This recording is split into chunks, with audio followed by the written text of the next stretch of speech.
Let's bring in Susan Eisenhower, an old friend of Sky News, noted political analyst and foreign policy expert. And a few years ago, a Republican yourself, and then you backed President Obama in 2008, and you've since been endorsing him, Susan Eisenhower. And what did you make of his speech today? Were you impressed with how he set out the plan for the next 4 years? I think he did a fine job of putting this speech together. I think there is a kind of subtext here that may not be obvious to everyone, Jeremy, and that is that he was really trying to address, especially in his early remarks, this kind of notion here in America that the country is in a state of decline. I loved most of all his statement that this is our moment, and he said we could only address that moment if we did it together.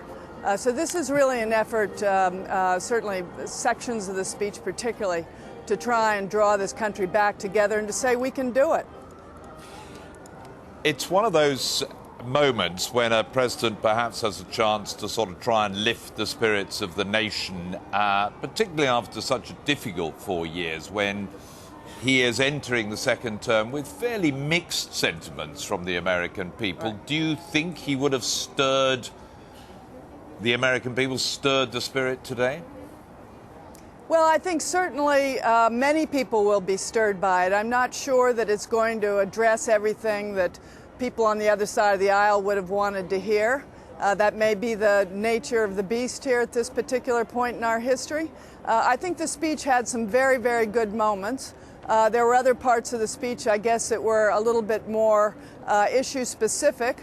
That is a little unusual for inaugural addresses, but I think certainly the crowd seemed to like it very much. But he touched on the question of immigration, of racial equality, sexual equality, areas that he obviously feels strongly about. Maybe he feels his support base wants something more on those fronts from him. But as you say, most of those issues are perhaps, or some of those issues are going to be ones that will find resistance among Republicans, perhaps?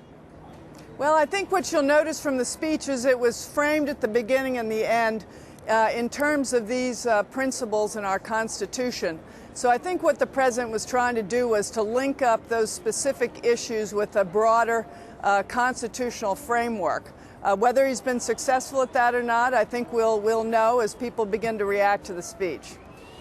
You were touching just now on the stalemate that seems to have dominated the last 4 years between the two sides of the House, the Democrats and the Republicans on Capitol Hill, that has been such a bugbear for the president in trying to drive through any meaningful legislation. And the American people clearly delivered a message on Election Day in November that they want to knock heads together. They want the politicians to talk and sort things out. Right.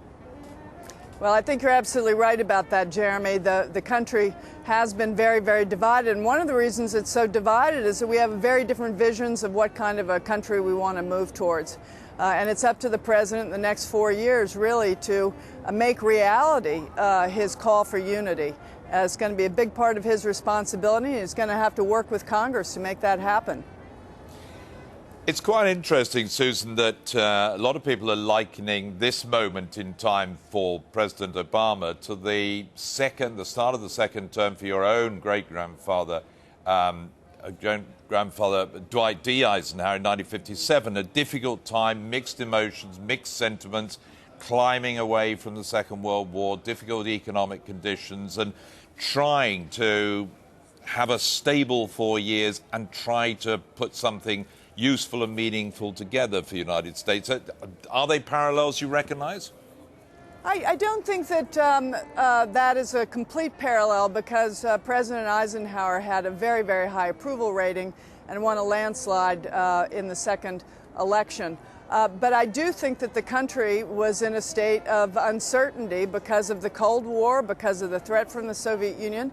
And then at the same time, you had technological change that was so rapid, it was hard for the public to feel secure in such changing times. I'd like to think that President Eisenhower did a good job of bringing this country together and moving it forward, and that is Obama's challenge for the second term.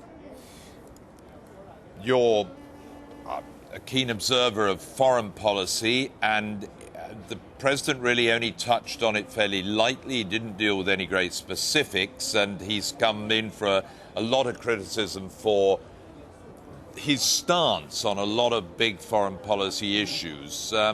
What is expected of him, and do you think he may change? Maybe will he be more robust in his second term?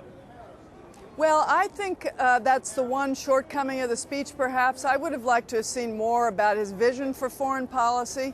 I mean, in loftier terms. Let's remember that an inaugural address is supposed to be framed in lofty terms.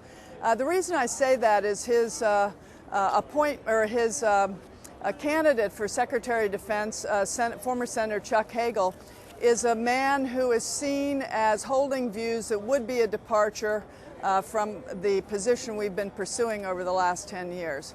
And so I think it might have been reassuring for the American people to have what might be perceived as some kind of a shift put in loftier terms. He touched on it, but maybe we'll see what the public reaction is, whether that was enough.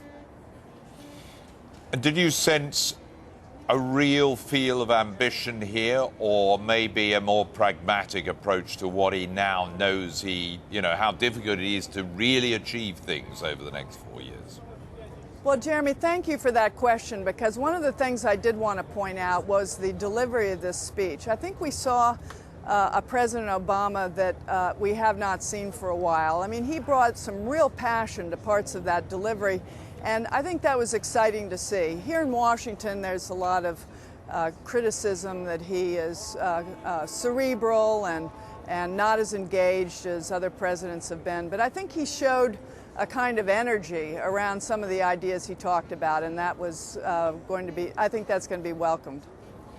Well, I was in the convention hall on election night in Chicago, and I sensed the same thing there. There was a very different tone. He had been seemingly rather weary through a lot of the 4 years, and particularly during the early part of the election campaign, and suddenly seemed to up his game, and it was more like he was 4 or 5 years ago when you were first attracted to what he was saying and his energy and his persona. So maybe he's turned the corner a bit.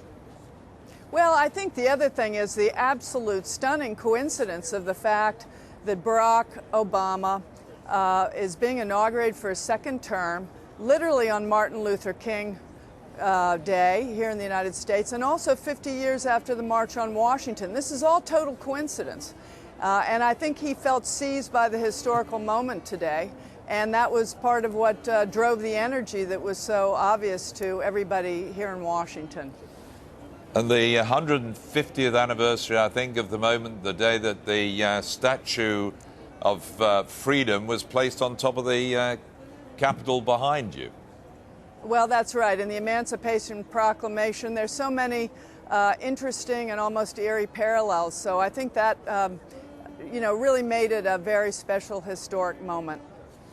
And perhaps the election sort of showed why, that when President Obama got back into office with the huge support of African Americans and Hispanics and, if you like, non-white Americans, and perhaps left the Republicans wondering where their base is if they're to get back again. Well, I would say that there's a challenge in both directions. The Republicans have to do much more to bring minorities into their ranks if they want to be a national party. But at the same time, I think it's a challenge for President Obama now to, having secured his constituency, to begin to talk to white America. He does that in broader terms, but, to really find ways to speak to all of this country, including the red states, because they're going to be a big part of moving forward. Susan Eisler-Howard, good to talk to you as always. Nice Thank you very much indeed.